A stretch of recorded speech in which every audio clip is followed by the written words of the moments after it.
Ölkədə və dünyada baş verən ən son hadisələrdən xəbərdar olmaq üçün videonu bəyənib, kanala abunə olub, bizə dəstək ola bilərsiniz.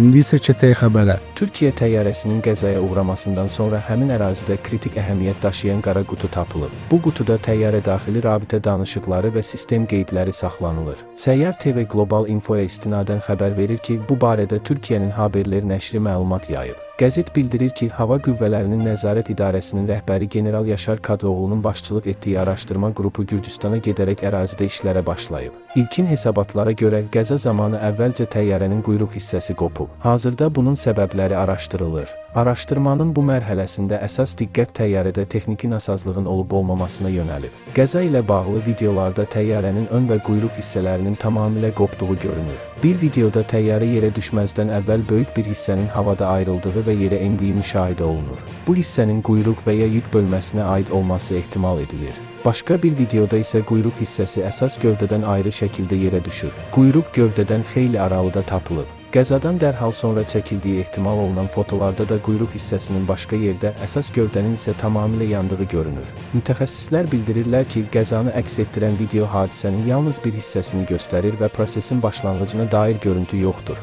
Əgər quyruq hissəsi ilk qopan detal olubsa, bu zaman təyyarənin idarə olunmaz vəziyyətə düşdüyü və nəticədə burun hissəsinin də qopmasına səbəb olduğu düşünülür.